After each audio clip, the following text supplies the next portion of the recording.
سجدے کرتے ہوئے۔ حضور سالوں بیت گئے ہیں تسبیح پڑھتے ہوئے، سالوں بیت گئے کہتے ہوئے کہ سبحان اللہ وہ پاک ہے۔ ہمیں سالوں بیت گئے یہ کہتے ہوئے کہ اللہ اکبر وہی سب سے بڑا ہے۔ سالوں بیت گئے کہتے ہوئے کہ الحمدللہ ساری تعریفیں اللہ کے لیے۔ سالوں بیت گئے اس کی تسبیح کرتے، تحلیل کرتے، تکبیر کہتے۔ حضور اب نہ ہمارا اپنے رب سے ملنے کو جی چاہتا ہے۔ کبھی اے حقیقت منتظر نظر آ نہ لباس مجاز میں، لاکھوں سجدے تڑپ رہے ہیں میری جبین نیاز میں۔ اور اقبال کہنے لگے کہ تیرے عشق کی انتہا چاہتا ہوں، تو میری سادگی دیکھ کیا چاہتا ہوں۔ میرا ذرا سا تو دل ہے مگر شوخ اتنا، میں وہی لن ترانی سنا چاہتا ہوں۔ میرا بھی دل کرتا ہے کہ اللہ میں تجھے کہوں میں تجھے دیکھنا چاہتا ہوں، جس طرح حضرت موسیٰ کلیم علیہ السلام نے کہا تھا، اور تو مجھے کہے کہ لن ترانی تو نہیں دیکھ سکتا، ذرا سا تو دل ہے مگر شوخ اتنا، میں بھی وہی لن ترانی سنا چاہتا ہوں۔ پھر کہنے لگے بھری بزم میں راز کی بات کہہ دی، بڑا بے ادب ہوں سزا چاہتا ہوں۔ دیکھو سب لوگوں کے بیچ ہی میں نے یہ کہہ دیا۔ میرے عزیز صحابہ نا شوق میں، کتنے سارے لوگ ہیں آپ، کتنی ماشاءاللہ بڑی تعداد میں آپ آئیں، ہم بھی کبھی اس شوق میں گئے ہیں کہ ہمارے رب کو دیکھنے کو دل چاہتا ہے، ہمارا جی چاہے وہ کبھی ہمیں ملے، ہم کبھی اس کی زیارت کریں، اس کی بارگاہ کرم میں ہم حاضر ہوں۔ صحابہ نے عرض کیا یا رسول اللہ صلی اللہ تعالی وسلم ہمارا رب کہاں ہے؟ ہمارا نا اپنے رب کو دیکھنے کو جی چاہتا ہے۔ جب صحابہ نے یہ عرض کیا تو اللہ نے قرآن مجید نازل کیا، فرمایا وَإِذَا سَأَلَكَ عِبَادِي أَنِّي فَإِنِّي قَرِيبٌ، محبوب جب میرے بندے آپ کی بارگاہ میں آ کے میرے بارے میں پوچھیں نا تو ان سے کہہ دینا میں ان کے قریب ہی ہوں، قریب ہی ہوں۔ دلیل کیا ہے؟ آئی اذا دان، یہ جب بھی مجھ سے دعا مانگیں گے میں ان کی دعاؤں کو قبول فرماؤں گا، میں ان کے قریب ہوں، میں ان کے قریب ہوں۔ یہ جب بھی دعا مانگیں گے نا میں قبول کروں گا، میں ان کے قریب ہوں۔ اللہ تبارک و تعالیٰ کے بندے اللہ سے محبت کرتے، رب کی بارگاہ میں جھکتے، اس کو اپنے دکھ سناتے، اس کے پیارے محبوب صلی اللہ تعالیٰ علیہ وسلم کا وسیلہ لے کے اس کے حضور حاضر ہو جاتے، پیشانیاں سجدوں سے روشن ہوتی۔ ہم نا ہر چیز کے لیے وقت نکالتے ہیں، ہر چیز کے لیے، لیکن عبادت کے لیے وقت نہیں نکالتے۔ ہر شے آباد ہے، ہر شے، ہماری فیس بک بھی آباد ہے، واٹس ایپ بھی آباد ہے، ہمارے ٹویٹر بھی آباد ہیں، ہماری ہر چیز آباد ہے۔ سب سے کم آباد ہمارا مصلی رہ گیا ہے، سب سے کم۔ وہ لوگ اب ڈھونڈنے سے ملتے ہیں جن کی بغل میں مصلی ہوتا تھا۔ میرے بھائی آپ کتنا کو دنیا کے پیچھے بھاگو گے تھکا دے گی، کتنا دولت کے پیچھے بھاگو گے تھکا دے گی۔ آپ جب اپنی زندگی میں جمع تفریق کرو گے نا تو مرتے وقت احساس ہوگا کہ سارا کچھ تو لوگوں کے لیے کیا، اپنے لیے تو کر ہی کچھ نہیں سکے۔ اور ہم عبادت کے معاملے میں بہانے بازی بھی کرتے ہیں۔ ہم کہتے ہیں اوہو رزق کمانا بھی تو عبادت ہی ہے نا، تو میں حلال روزی کے لیے جا رہا ہوں یہ بھی تو عبادت ہے نا۔ میری طرح کے لوگ کہہ دیتے ہیں کہ میں سویرے اٹھ کے مدرسے میں کچھ اسباق دیکھتا ہوں تو یہ بھی تو عبادت ہے، میں بیان کرنے کے لیے مطالعہ کرتا ہوں تو یہ بھی تو عبادت ہے نا، اتنے لمبے سفر کر کے ملک میں دنیا میں گھومتا ہوں تو یہ بھی تو میں عبادت ہی کر رہا ہوں۔ اب اسپیشل نفلوں کے لیے وقت کس طرح نکلے، اسپیشل کر کے تسبیح میں کیسے چلاؤں، میں سارا کچھ ہم بہانے بنا لیتے ہیں نا۔ میرا سوال یہ ہے کہ یہ ساری باتیں صحابہ کو، نبی کریم کو، دیگر لوگوں کو بھی تو پتہ تھی نا، لیکن آپ غور تو کریں 23 سال حضور کو وقت ملا، مختصر وقت ظاہراً تبلیغ کرنے کے لیے، پوری دنیا میں دین بھی پھیلانا ہے۔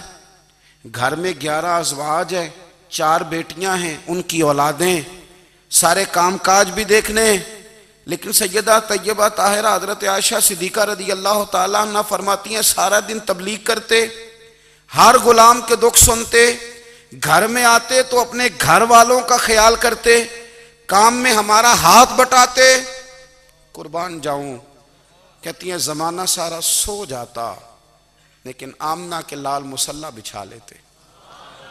دنیا سو گئی ساری، سب سو گئے، جو خدام تھے، وہ جو غلام تھے، وہ سو گئے۔ صحیح مسلم میں لفظ ملیں گے، سیدہ پاک فرماتی ہیں او میرے نبی کے غلاموں، میں نے یہ رنگ بھی دیکھا ہے کہ حضور نے اتنا کھڑے رہے، اتنا قیام کیا، اتنا قیام کیا کہ مقدس پیروں میں ورم آ گئے، سوج گئے پیر، اتنے بڑے۔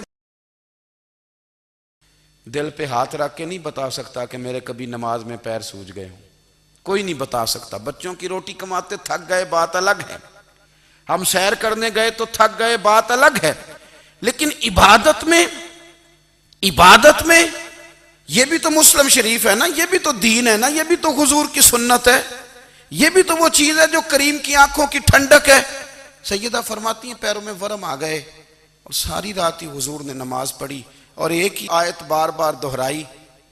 مسجد نبوی میں بلال حبشی نے فجر کی اذان دے دی اور حضور ابھی مصلی پہ تھے، کریم فارغ ہوئے، میں نے عرض کی یا رسول اللہ صلی اللہ علیہ وسلم، آپ کے تو صدقے اللہ اگلے پچھلوں کے گناہ معاف کرے گا، تو آپ اتنی آہوزاری کیوں فرماتے ہیں؟ آپ تو شفیع ہیں، آپ تو انبیاء کے امام ہیں۔ تو حضور نے فرمایا عائشہ تم نے گنوایا ہے نا میرے اللہ کی مجھ پر کتنی رحمت ہے، افلا اکون عبدا شکورا، فرمایا اگر اس نے اتنی نعمتیں دی ہیں تو کیا میں اس کا شکر گزار بندہ نہ بنوں؟ میں شکر گزار بندہ نہ بنوں اس کا؟ پھر اگر اتنی نعمتیں اس نے دی ہیں، مجھے اتنا نوازا ہے، تو پھر میں اس کے سامنے سجدے نہ کروں؟ او میرے بھائی، بڑے قابل فخر لوگ ہیں ہم کہ ہم نبی پاک کے غلام ہیں، ہم قابل فخر ہیں کہ نبی کریم کے غلام ہیں۔ کیا کبھی اس غلامی کے شکرانے میں بھی دو نفل پڑھے کہ یا اللہ تیرا شکر ہے تو نے ہمیں حضور کا غلام بنایا ہے؟ یاد رکھیں کہ اپنی روحانی زندگی کو آباد کریں، استغفار پڑھیں، تسبیحات کریں۔ حضرت عبداللہ ابن عمر رضی اللہ تعالیٰ عنہ حضرت عمر کے صاحبزادے، مکہ مکرمہ میں ان کی قبر ہے۔ میں نے جب انہیں پڑھا تو مجھے ان سے بڑا پیار ہو گیا، لیکن آپ کو پتہ ہے وہاں جا کے کسی شخص کا مزار تلاش کرنا یا پوچھنا ایک مشکل کام ہوتا ہے۔ تو ایک دفعہ میں مکہ شریف میں حاضر تھا، تو ایک گاڑی والا ڈرائیور مجھے کہنے لگا کہ مولانا میں آپ کو جانتا ہوں، مجھے آپ سے محبت ہے، ایک بات بتاؤں آپ کو؟ میں نے کہا بتاؤ۔ کہنے لگے حضرت عبداللہ ابن عمر کی قبر دیکھنی ہے۔ میں نے کہا یہ تو نہیں کہہ رہا، یہ کسی نے بندوبست کرایا ہے، یہ اللہ نے تیرے دل میں بات ڈالی ہے، یہ ہو گیا تو لے چل مجھے۔ حضرت عبداللہ ابن عمر کو نبی پاک نے فرمایا تھا راجل صالح، یہ نیک بندہ ہے، یہ متقی آدمی۔ حضرت عبداللہ ابن عمر رضی اللہ تعالیٰ عنہ سیدنا فاروق اعظم رضی اللہ تعالیٰ عنہ کے صاحبزادے ہیں، اور ان کی ہمشیرہ سیدہ حفصہ رضی اللہ تعالیٰ عنہ حضور کی زوجہ محترمہ۔ ایک دن اپنی ہمشیرہ سے کہنے لگے کہ نبی کریم صلی اللہ تعالیٰ علیہ وسلم گھر میں آئے نا، اور اگر حضور غم امت میں پریشان نہ ہوں، طبیعت کو حشاش بشاش دیکھو، تو ذرا پوچھنا تو صحیح حضور کا میرے بارے میں کیا خیال ہے، پوچھنا تو صحیح کہ کریم کی بارگاہ میں میرا کیا مقام ہے، میرے بارے میں حضور کیا فرماتے ہیں۔ اب بہن کو کام بتائے اور بتائے بھی بھائی، اور پھر بہن وہ کام نہ کرے، یہ تاریخ میں ہوتا نہیں۔ حضرت عمر فاروق رضی اللہ تعالیٰ عنہ کی صاحبزادی ام المومنین رضی اللہ تعالیٰ عنہ فرماتی ہیں کہ میں تو بس منتظر تھی، انہوں نے تو کہا تھا نا کہ اگر تم حشاش بشاش دیکھو تو بات کرنا، لیکن حضور تشریف لائے، میری باری تھی، میرے گھر تشریف لائے، کھانا پیش کیا تو فوراً میں نے عرض کی حضور ایک بات پوچھنی تھی۔ تو حضور نے فرمایا پوچھئے۔ میں نے عرض کی حضور میرے بھائی عبداللہ ابن عمر کے بارے میں آپ کا کیا خیال ہے؟ نوجوانوں میری بات پہ غور کرنا، میرے بھائی کے بارے میں آپ کا کیا خیال ہے؟ تو نبی کریم صلی اللہ تعالیٰ علیہ وآلہ وسلم نے میری طرف دیکھا، اور پھر حضور زیر لب تھوڑا مسکرائے، اور بریلی کے امام کہتے ہیں کہ حضور مسکرا دیتے تھے نا تو جو بڑا دکھی ہوتا تھا وہ بھی ہنس پڑتا تھا۔ اب سوال پیدا ہوتا تھا کہ پھر تو اس مسکراہٹ کے لیے انتظار کرنا پڑتا ہوگا کئی کئی مہینے کہ حضور مسکرائیں تو رونے والے ہنسیں، تو اعلیٰ حضرت فرماتے نہیں، انتظار نہیں کرنا پڑتا، یہ مسکراتے رہنا تو حضور کی عادت ہے۔ جس کی تسکین سے روتے ہوئے ہنس پڑے اس تبسم کی عادت پہ لاکھوں سلام۔ یعنی یہ تو عادت ہے حضور کی مسکراتے رہنا، اس کے لیے انتظار نہیں کرنا پڑتا۔ بھائیو آپ خیال رکھیں گے، غور کریں گے، حضرت عبداللہ ابن عمر رضی اللہ تعالیٰ عنہ کے بارے میں پوچھا تو سیدہ فرماتی ہیں کہ نبی کریم صلی اللہ تعالیٰ علیہ وسلم نہ زیر لب مسکرائے اور فرمایا حفصہ تیرا بھائی ہے تو اچھا، لیکن میں نے سنا ہے کہ عشاء کی نماز پڑھتا ہے تو فجر تک سویا ہی رہتا ہے۔ او نوجوانوں، 10 بجے تک سونے کی بات نہیں ہوئی، 9 بجے تک سونے کی بات نہیں ہوئی، 11 بجے اٹھنے کی بات نہیں۔ حضور فرمانے لگے میں نے سنا ہے کہ عشاء کی نماز پڑھ کے سو جاتا ہے اور فجر تک سویا ہی رہتا ہے، اسے چاہیے کہ تہجد کے وقت اٹھا کرے، اللہ کی بارگاہ میں حاضر ہوا کرے، آہوزاری کرے، سجدے کرے، عبادت کرے، اٹھتا ہے اور فجر میں جا کے اٹھتا ہے۔ حضرت جناب حفصہ رضی اللہ تعالیٰ عنہ کہتی ہے میں نے جناب عبداللہ ابن عمر کو پیغام دیا اور میں نے کہا میرے جوان بھائی سن، نبی پاک نے فرمایا ہے تو اچھا پر تہجد میں نہیں اٹھتا، نفل نہیں پڑھتا۔ او میری ملت کے جوانوں، مزہ نہیں آ جاتا جب ساری دنیا سوئی ہو، ساری دنیا، اور بستر بھی گرم ہو اور نیند بھی پورا غلبہ کر رہی ہو، اور اچانک گھنٹی بجے دماغ میں، آنکھ کھلے، گھڑی پہ نظر پڑے، 3:30 4 بجے کا پیغام گھڑی بتائے، اور کوئی چڑھتی جوانی والا اٹھ کے وضو کرے، اور جب وہ مصلی کھول کے بچھائے تو مدینے والے محبوب کہتے ہیں کہ ہر نماز پہ رب ثواب دیتا ہے، اور جو اٹھ کے تہجد کی نماز پڑھے اسے دیکھ کے تو رب مسکراتا ہے، جو اس کی شان کے لائق ہے، جو اس کی شان کے لائق، وہ مسکراتا ہے، خوش ہوتا ہے کہ میرا بندہ تہجد میں اٹھ گیا، وہ مسکراتا ہے۔ کاش ہماری صبحیں کبھی اپنے مالک کے نام ہو جائیں، کاش کے صبحیں۔ حضرت ابو الحسن رحمۃ اللہ تعالیٰ علیہ